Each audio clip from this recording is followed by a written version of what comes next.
It's a bird? It's a plane? No, c'est Wildcast. Des alternants partagent leur expérience, leur métier, des tips pour ton alternance. Ready? Go! Salut à tous, ravi de vous retrouver dans Wildcast. Des alternants mais aussi des professionnels témoignent de leur parcours, partagent leur motivation, leur ambition aussi. Ils nous expliquent pourquoi ils ont opté pour l'apprentissage et l'alternance. Dans chaque épisode, un secteur d'activité différent. Après le commerce, le BTP et l'agriculture, place au métier de la comptabilité.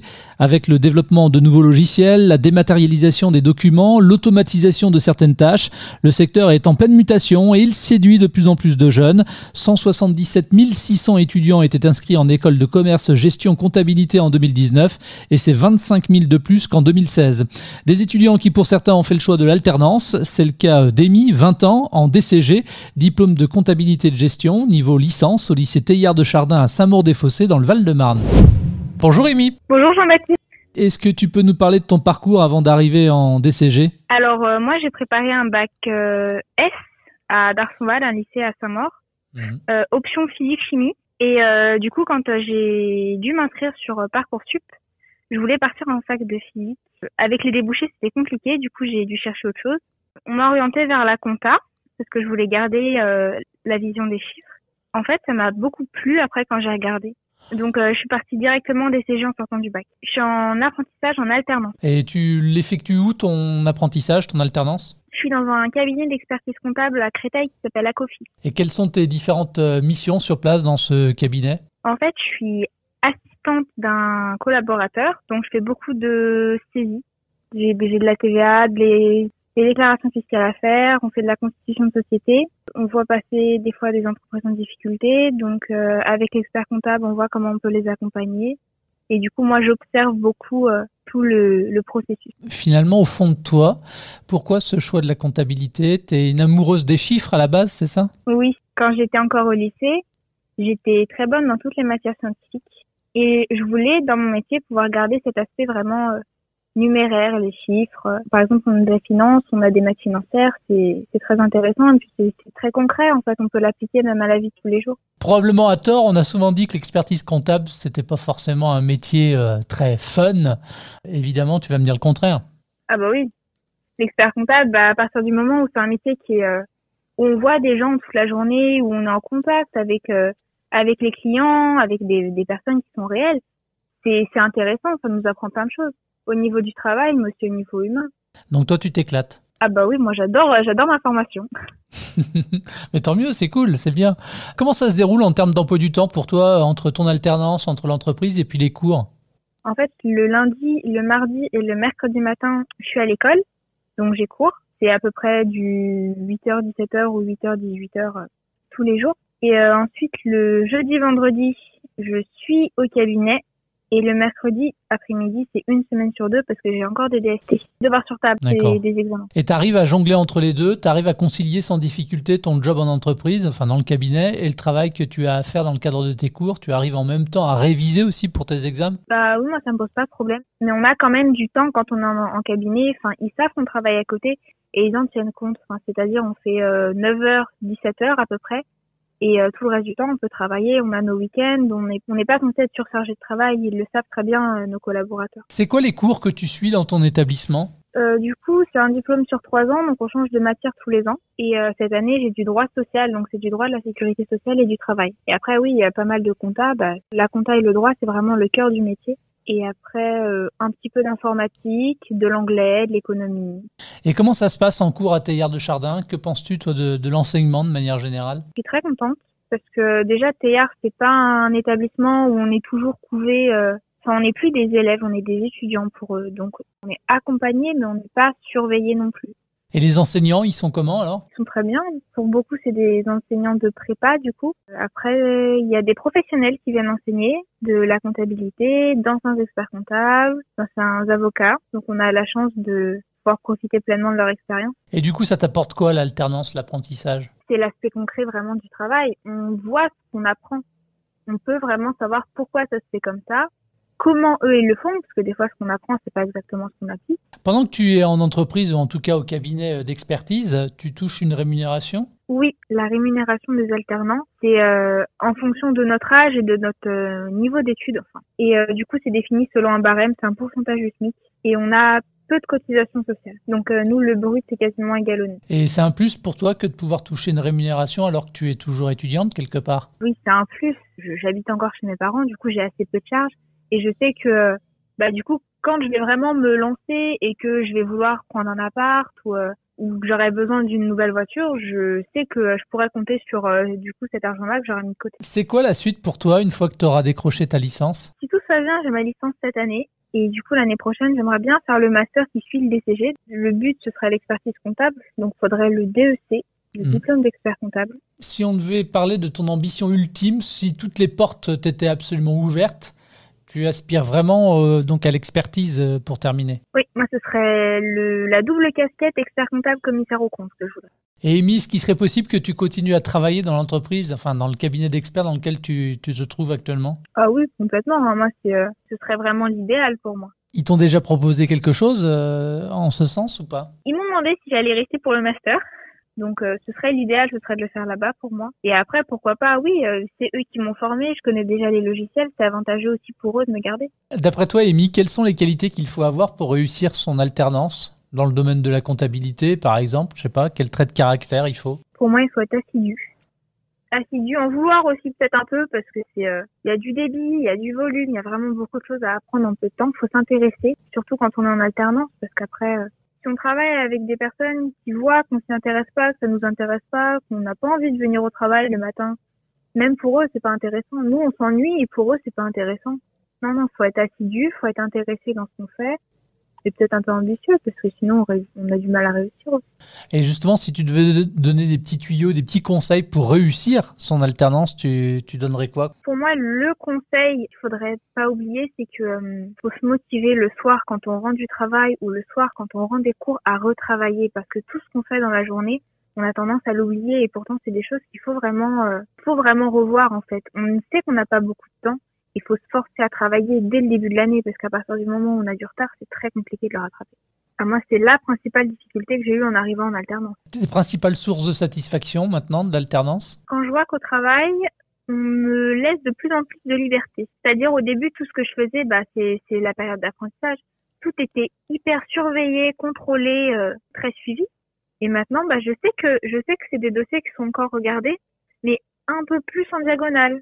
On me fait un peu plus confiance dans ma manière de saisir. Maintenant que la personne avec qui je travaille sait comment je travaille, c'est beaucoup plus agréable pour elle de vérifier et pour moi de travailler. Est-ce que tu dirais aussi que ça t'a fait gagner, je sais pas moi, en maturité, le fait de te retrouver comme ça en entreprise et de travailler sur le marché du travail, quoi ? En maturité, oui, parce qu'on travaille qu'avec des professionnels et que eux, c'est plus des étudiants. Donc, faut savoir s'adapter aux personnes avec qui on travaille. Et peut-être un peu en confiance aussi, parce qu'on doit avoir confiance en nous quand on parle aux clients, c'est important. Et on l'a pas forcément quand on est étudiant, ça. Et se faire de l'expérience quand personne veut nous prendre parce qu'on n'a pas d'expérience, c'est quand même très compliqué. Donc, on a de la chance d'être en alternance. Une chance d'être en alternance, c'est ta vie. Michel Pastural, le maître d'apprentissage d'Émile, le partage. Expert comptable et directeur général d'Acofi à Paris, Créteil, Viry-Châtillon, Noisiel et Marne-la-Vallée. Ce cabinet d'expertise comptable compte une centaine de collaborateurs, parmi lesquels des apprentis.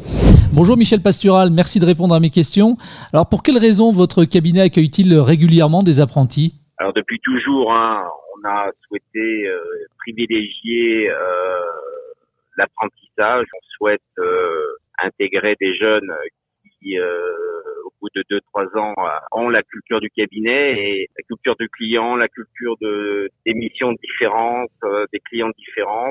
Je le disais donc, vous êtes le maître d'apprentissage d'Amy qui suit la formation DCG, diplôme comptabilité gestion. Elle est en 2e année. En quoi consiste votre rôle à vous en tant que maître d'apprentissage ? Moi, je l'encadre.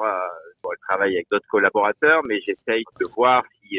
pour lui faciliter la vie, finalement, en connaissant les deux milieux, le monde du travail et le monde de l'éducation nationale, ça permet de voir si tout va bien, finalement, et s'il y a un problème, on peut saisir son téléphone de part et d'autre pour voir et résoudre s'il y a des soucis d'intégration, s'il y a des soucis de surcroît de travail, d'organisation, voilà, permet de mieux dialoguer finalement. Un apprenti, on est bien d'accord, hein, ce n'est pas un collaborateur. Est-ce que les tâches que vous confiez à Amy sont décidées en fonction du niveau de sa formation aussi? Bien sûr. Disons que ça fait des années que Acofi intègre des jeunes. Donc on a un cursus finalement de formation en interne. On a intégré une douzaine de jeunes dans son cas au cabinet sur l'ensemble des sites. Donc quasiment une promo de jeunes en apprentissage. Notre boulot, c'est de passer à la pratique, que ce soit utile pour nos clients finalement. Utile pour le cabinet, mais utile pour le client. Donc elle intègre des formations spécifiques, les déclarations de TVA, les déclarations d'échange de biens, toutes ces formations-là auxquelles elle a droit sont nécessaires pour qu'elle remplisse très bien sa tâche. Et Michel, est-ce que vous trouvez que sa formation répond bien aux attentes qui peuvent être les vôtres en tant que maître d'apprentissage, mais surtout en tant qu'expert comptable? Oui, alors la formation, elle est très théorique. Il y a quand même une différence entre la théorie et la pratique.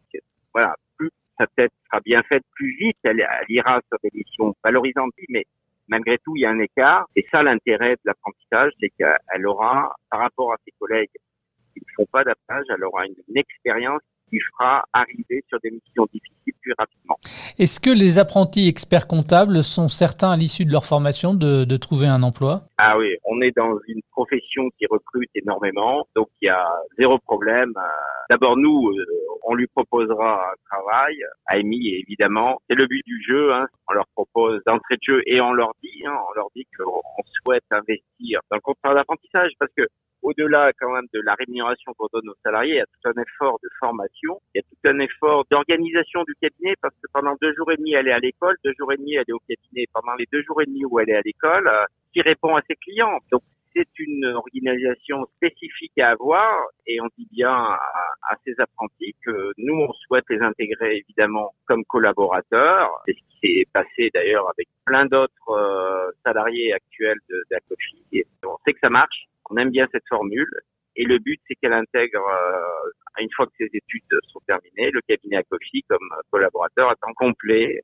Alors, et une fois embauché, quelles sont finalement les perspectives d'évolution de carrière? Vous savez, moi j'ai 57 ans, très ravi qu'ils prennent ma succession. Non, on a besoin d'intégrer de jeunes experts comptables parce que d'abord on se développe, puis on a des associés qui ont la soixantaine passée. Donc on a besoin de jeunes qui reprennent le flambeau, c'est clair.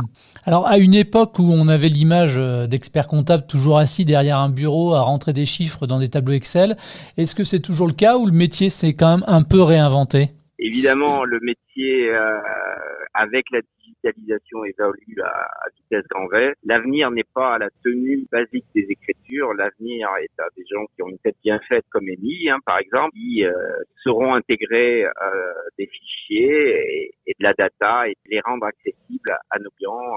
Demain, eux ne sauront pas comprendre l'ensemble des chiffres qui sont proposés. Quelles compétences, mais aussi quelles qualités ou soft skills, par exemple, il faut avoir pour devenir un bon comptable et puis ensuite un bon expert comptable? Il faut déjà avoir le sens du contact, parce qu'on est tous les jours à côté de nos clients. Donc le sens de l'écoute aussi, c'est d'abord bien écouter avant de répondre. Nous, si on ne laisse pas parler à nos clients, on a toutes les chances d'être à côté dans la réponse. Et ces 2 caractères-là qui sont importants, bien sûr. Ensuite, il faut la rigueur, puisque le chef d'entreprise attend des réponses fiables. Donc il faut être très rigoureux, un minimum, savoir quand même aimer les chiffres, mais il faut aussi rédiger, puisque des rapports, il faut savoir être synthétique et surtout on est transversal. À un parent, par exemple, qui véhiculerait encore des clichés, qui dirait que l'apprentissage, c'est que pour les métiers manuels et que c'est une voie de garage, vous auriez envie de lui répondre quoi? Franchement, moi aussi j'ai des enfants, qu'est-ce qu'il y a de mieux de trouver un job tout de suite, d'être sûr d'être en adéquation avec son employeur, avoir une vraie période d'essai pour se rendre compte que c'est vraiment ça que je veux faire, c'est tip top. Et en plus de ça, accessoirement, elle est payée. Dès qu'elle a fini son apprentissage, elle se retrouve avec une rémunération qui est forcément importante puisqu'elle arrive sur le marché du travail avec 2 ans d'expérience. Change tout. Ce type de profil est extrêmement recherché et surtout, elle se rend compte qu'elle va aimer ou pas ce métier. Donc vous, Michel, l'expert comptable que vous êtes, le chef d'entreprise que vous êtes également, le maître d'apprentissage que vous êtes, recommanderait sans hésiter l'alternance ou l'apprentissage? Évidemment. Franchement, il n'y a rien de mieux. Et on enchaîne avec notre second alternant, il s'appelle Tanguy, il a 22 ans, également étudiant à Teilhard-de-Chardin à Saint-Maur-des-Fossés, actuellement en première année de DSCG, diplôme supérieur de comptabilité et de gestion, niveau master. Bonjour Tanguy, comment vas-tu ? Bonjour Baptiste, ça va très bien et toi ? Très bien, merci à toi. Rapidement, est-ce que tu peux nous parler de ton parcours scolaire et de ton arrivée au lycée jusqu'au master ? À la fin du collège, je suis allé au lycée général, comme à peu près tout le monde qui était avec moi. Et du coup, j'ai fait ma seconde là-bas. Et à la fin de la seconde, fallait choisir entre S, ES, STMG, tout ça. Ça me plaisait bien STMG au niveau du programme. Enfin, j'aimais bien la physique et tout, mais j'ai quand même choisi STMG. Du coup, en terminale STMG, il y avait 3 options à choisir, donc soit gestion finance, soit mercatique, ou soit ressources humaines. Et du coup, j'avais pris gestion finance, que je me suis dit j'étais assez bon en chiffres. Je me suis dit je vais choisir ça, c'est ce qui me paraît le plus logique. Et là, du coup, j'ai découvert la compta. Et du coup, ça m'a pas mal plu. J'y arrivais plutôt bien. Et donc à la fin de la terminale, j'ai eu mon bac et du coup il fallait choisir pour l'école post-bac et j'ai vu que le lycée dans lequel j'étais proposait le DCG. Donc je me suis lancé dans le DCG et c'était parti pour 3 ans. Du coup je viens de finir ma 3e année l'année dernière en gros. J'ai eu le DCG l'année dernière. D'accord, donc félicitations et tu as enchaîné direct avec donc l'équivalent du master, le DSCG cette fois. Le DSCG c'est ça, et en première année ouais. Et du coup tu te prédestines au métier d'expert comptable ? Peut-être pas expert comptable, mais en tout cas dans le milieu quoi. Dans le milieu de la finance, comptabilité, contrôle de gestion, dans ce milieu-là quoi. Alors que ce soit en DCG ou en DSCG, tu es apprenti, tu es alternant, tu es en entreprise, comment ça fonctionne ? Je suis les deux. Et du coup le lundi, le mardi et le mercredi matin on est à l'école, donc en cours. Le mercredi après-midi 1 fois sur 2 et le jeudi, vendredi on est en entreprise. Bon moi je suis pas en entreprise, je suis en cabinet. C'est quel cabinet ? Sequoia Expertise, moi, que je suis. Et quelles sont tes différentes missions sur place en tant qu'apprenti ? Pour l'instant, on s'occupe de dossiers. Parce que je suis pas tout seul là-bas, je suis avec aussi quelqu'un de ma classe. On est 2 apprentis là-bas. Ah, c'est bien ça. Ouais, c'est bien, ouais, c'est sympa. Et du coup, on s'occupe de dossiers clients, quoi. On enregistre leurs factures, on fait leur TVA. On révise leurs comptes. Bon, maintenant on le fait un peu plus seul. Le chef de mission ou l'expert comptable vérifie derrière, mais voilà, on s'occupe de dossiers du début à la fin. Comment ça se déroule en termes d'emploi du temps pour toi entre ton alternance, tu nous l'as dit rapidement, et entre l'entreprise et tes cours ? Comment est-ce que tu arrives à jongler tout ça, même si la semaine est à chaque fois coupée en deux ? C'est là qu'est le problème de l'alternance, on va dire, parce que l'emploi du temps est très très chargé comparé à si on faisait en initial. Ça n'a rien à voir vu que on fait tous les jours quasiment 8h-18h. Et encore quand on est en cabinet, on peut terminer plus tard. Moi ça m'arrive de terminer à 19-20h des fois. Pas tout le temps heureusement parce que j'en aurais vite marre, mais c'est assez compliqué, surtout au début de la semaine on est concentré sur les cours et hop, dès que le milieu de la semaine est arrivé, hop, faut se concentrer sur l'entreprise et du coup c'est un peu compliqué mais ça va, ça se suit quoi, on peut suivre. Il y en a beaucoup qui le font et qui arrivent à suivre, donc il n'y a pas de souci, c'est juste qu'on a moins de temps libre. Visiblement, tu arrives à concilier les deux et sans trop de difficultés et c'est bien. Tu arrives en même temps aussi à réviser pour tes examens, ça va ? Oui, après, en général, je révise pas énormément, mais ça va, oui, j'ai le temps de réviser quand je rentre le soir quand même. Tanguy, quel type de cours tu suis dans ton établissement ? Alors en première année de DSCG, là, on a 3 droits, droit pénal, droit des contrats et droit fiscal. On a aussi du management, du contrôle de gestion et de la finance. C'est quoi le véritable intérêt de l'alternance ou de l'apprentissage ? C'est d'être bien formé, parce que forcément si on fait de l'alternance, on sera plus forcément pris sur le marché du travail comparé à quelqu'un qui a fait de l'initial parce qu'il a moins d'expérience, du coup on a déjà goûté au terrain et pas forcément celui qui fait de l'initial. Et en plus de ça, on a un salaire quand même qui tombe, donc c'est sympa. Pour toi, c'est un plus que de pouvoir toucher une rémunération alors que tu es toujours étudiant finalement ? Ouais, oui, ça permet de... en ce moment, ça permet pas grand-chose, mais... Ça te permet d'être autonome ? Ouais, voilà, c'est ça. Bon, là, on peut économiser, du coup, vu qu'il y a pas grand-chose à dépenser. Parce que toi, tu te payes pas un loyer, je sais pas, t'es peut-être toujours chez tes parents, j'en sais rien. Non, je paye pas encore de loyer, vu que j'habite à côté du travail et des études. Et j'ai pas, pour l'instant, d'intérêt à prendre un loyer seul, vu que je viens seulement de commencer à toucher le salaire. Autant attendre un petit peu. Et pour toi, les débouchés à l'issue de la formation, c'est quoi, alors ? Il y a plein de trucs. On peut être contrôleur de gestion... ou alors dans un service financier, voire même espérer un directeur financier après. Ou alors on peut continuer pour faire le stage d'expertise comptable justement. Puis avec tous les cours de droit qu'on a, on peut aussi peut-être travailler dans le milieu du droit aussi un peu. Donc, Et d'ailleurs, l'entreprise dans laquelle tu effectues ton alternance, il pourrait te proposer un contrat à l'issue de ta formation ? Ce qu'il nous avait dit de base, c'est qu'ils ne cherchent pas juste des apprentis, ils cherchent à recruter derrière et avoir quelqu'un pour reprendre la suite. D'après toi, quelles sont les qualités qu'il faut avoir pour réussir son alternance dans le domaine de la compta notamment ? Quel trait de caractère il faut ? Il faut avoir du mental. faut pas se décourager des mauvaises notes. Les très bonnes notes sont très très rares. Hein. Mais du coup, faut pas se décourager, il faut être rigoureux. Si on écoute bien en cours, après pour réviser chez soi, c'est plus simple. On a juste à relire le cours et c'est bon, quoi. C'est surtout ça qui est important, je trouve. Mais que ce soit dans le milieu de la compta ou dans d'autres milieux, quoi. À un parent qui véhiculerait encore des clichés, qui te dirait que de toute façon l'apprentissage c'est les métiers manuels uniquement et que c'est une voie de garage, tu lui répondrais quoi ? Qu'il a raison. Non, je rigole. non, que c'est un métier juste manuel, bah non, la preuve, il y a des alternants pour d'autres métiers. La compta, c'est pas manuel. Et voilà, ça permet, encore je dis, ça permet de mieux se former dans n'importe quel métier, quoi. Ça permet de trouver un emploi plus facilement derrière. Donc, voie de garage, pas trop, quoi. Quel conseil tu donnerais également à un futur alternant pour réussir à trouver l'entreprise où il fera son alternance, son apprentissage ? Déjà, ça dépend de ce qu'il veut. S'il recherche la proximité, il peut très bien demander, envoyer des candidatures spontanées à toutes les boîtes de son secteur, de métier. Ça dépend ce qu'il cherche comme alternance, mais s'il cherche dans le secteur de la compta, il peut envoyer dans tous les cabinets autour de chez lui, ou alors même il peut passer par... nous, je sais qu'on pouvait passer par le lycée, envoyer nos lettres de motivation et CV au lycée, qui les envoyait aussi à des partenaires. Et puis en plus, la compta, c'est un secteur qui recrute en ce moment. Ouais. Oui, t'as pas peur de l'avenir du coup ? Je me pose pas trop la question, mais non, j'ai pas spécialement peur. Non. C'est ma dernière question, Tanguy. Qu'est-ce qu'on peut te souhaiter pour la suite ? Je